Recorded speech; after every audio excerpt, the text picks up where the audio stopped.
Buenos días.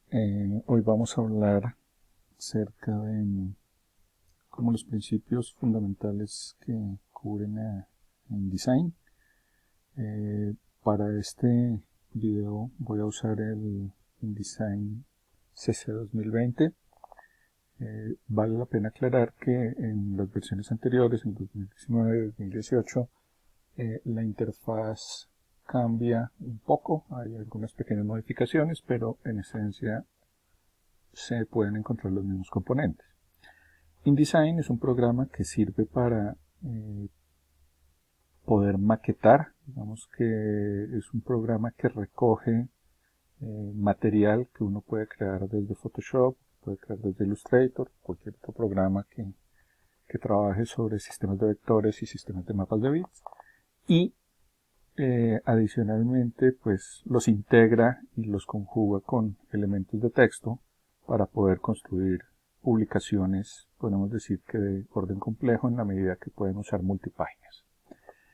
Y para eso pues vamos a empezar a mirar algunas características de este InDesign. Entonces la primera característica que vale la pena mencionar es que en nuestro panel en nuestro menú vamos a encontrar una distribución muy similar a la que se encuentra habitualmente en todos los programas de la suite de Adobe, pero vamos a trabajar con las preferencias de primera mano. Las preferencias se logran a través de la combinación de teclas Command K o Control K, dependiendo de si están en Mac o en PC. Y aquí vamos a hacer unos pequeños ajustes. Este menú de preferencias contiene como todas las características y variaciones, todas las modificaciones y ajustes que uno quisiera hacerle tanto a la interfaz como a las formas de operar de InDesign. Dentro de todas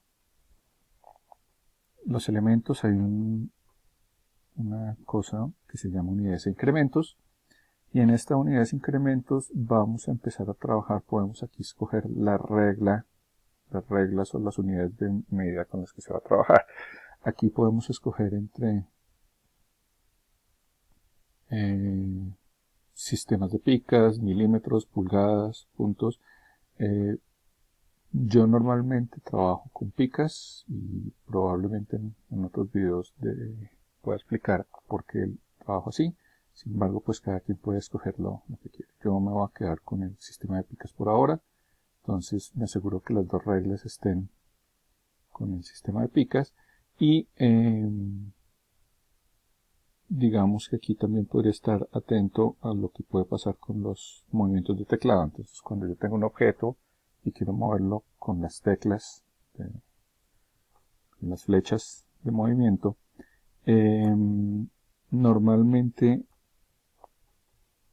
va a dar saltos, los objetos que uno mueva van a dar saltos en las medidas que uno mencione acá.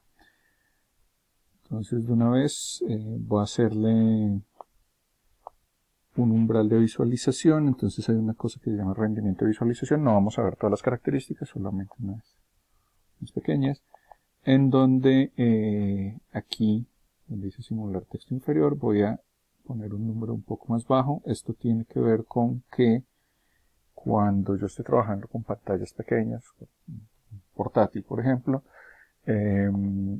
y yo estoy visualizando la pantalla completa del objeto que estoy diseñando, a veces los textos salen como unas barritas grises. Entonces esto permite que se simule el texto como si fuera texto y no como barras grises en tamaños más pequeños. Por ahora voy a darle que OK. Vale la pena mencionar que como estas acciones las hice sin tener ningún documento abierto, la próxima vez que vaya a usar InDesign, estas mismas características van a estar presentes en el trabajo. Entonces la siguiente cosa que voy a hacer es que voy a crear un nuevo documento, y en este nuevo documento voy a dar ciertas características. Entonces, InDesign no es un programa que sea exclusivamente para productos impresos, sino que habitualmente se usa también para hacer productos editoriales digitales, libros electrónicos, o también para diseñar la parte gráfica de la web, o en estos tiempos ya para dispositivos móviles. Entonces, basados en lo que vamos a trabajar, voy a escoger impresión. Aquí salen algunas características por defecto de lo que se puede trabajar. Yo voy a definir una medida para tener como una especie de referencia. Una pica es la sexta parte de una pulgada. Entonces, si yo tomo el tamaño, una hoja carta, mide 51 por 66 picas, aquí está referenciado, y una carta media mide, o media carta mide 33 por 51. Yo voy a hacer un formato un poquito más pequeño que media carta para ejercicios posteriores que vamos a hacer en otros videos. Entonces voy a poner un tamaño de 30 por 45 picas. Estoy haciendo un formato de proporción 2:3 o 1:5. Voy a seleccionar el número de páginas que quiero tener. Entonces en este caso voy a escoger, no sé, vamos a escoger 24 páginas o 16. Y con este botón voy a determinar cómo se van a ubicar las páginas en la presentación. Entonces, si yo quiero que todas las páginas sean derechas, desactivo este check. Pero si yo quiero que las páginas se vean como en un libro, que yo lo pueda visualizar, las dobles páginas como en un libro, entonces puedo activar este cuadro. Y normalmente, pues yo puedo decir desde qué página quiero comenzar. Toda esta configuración de columnas lo vamos a hacer posteriormente. Yo puedo determinar las márgenes con las que voy a trabajar. Por ahora voy a dejar por defecto estas márgenes. Y finalmente, pues voy a poner unas configuraciones de sangrado del documento. Es recomendable siempre poner un sangrado al inicio, o la creación del documento, y no ponerse a crearlo después, porque pues normalmente uno deja este tipo de trabajos para el final y termina cometiendo muchos errores. Entonces ayuda mucho empezar a crearlo desde el comienzo. Normalmente el espacio que yo dejo es de una pica. Esto en milímetros son aproximadamente 4 milímetros, 4,3 milímetros. Y por ahora no voy a usar sistemas de anotaciones, solamente voy a usar el sangrado. El sangrado es un espacio que queda alrededor de la página que permite que las imágenes que vayan contra los bordes de las páginas se salgan un poco, de manera que cuando el producto editorial se vaya a refilar no queden espacios en blanco, no queden bordes en blanco, porque a la hora de refilar se corre un poco la cuchilla. Entonces esto ayuda a evitar ese tipo de errores. Y finalmente le voy a decir crear.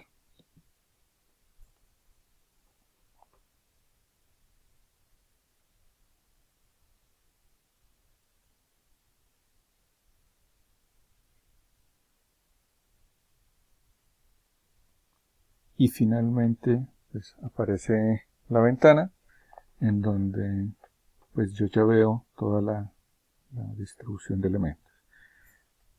Vale la pena mencionar muy rápidamente cómo es la distribución de este sistema. Al lado izquierdo normalmente voy a encontrar la barra de herramientas. Esta barra de herramientas me permite, digamos que es la que me permite seleccionar y básicamente hacer cosas dentro del espacio de trabajo. Al lado derecho están lo que se llaman las ventanas colapsables o los menús contextuales. Los menús laterales, que básicamente me permiten modificar las características con las que yo hago los elementos de la izquierda. Entonces, yo aquí puedo crear un rectángulo, pero a la derecha puedo crear configuraciones que le permiten definir ciertas características de ese rectángulo. Y en la parte superior voy a encontrar ahora sí los menús contextuales. Los menús contextuales son un grupo de herramientas que habitualmente se usan y que cambian dependiendo del tipo de herramienta que yo tenga seleccionado. Entonces, cuando yo selecciono con esta flecha negra, salen un cierto tipo de herramientas. Cuando selecciono con la herramienta de texto, por ejemplo,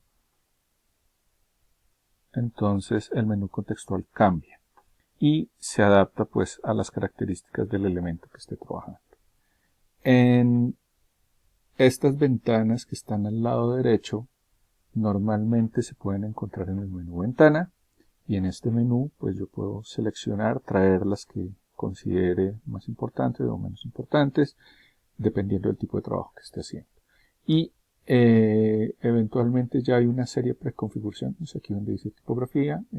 Habitualmente esto viene configurado con aspectos esenciales, y yo puedo cambiar el tipo de herramientas que hay en este escritorio. Entonces yo puedo cambiar de aspectos esenciales a libro, a tipografía, publicación digital, y el tipo de herramientas que salen y la forma como salen es diferente, de manera que yo durante el trabajo puedo sacar las herramientas que quiero y eventualmente puedo guardar esa configuración.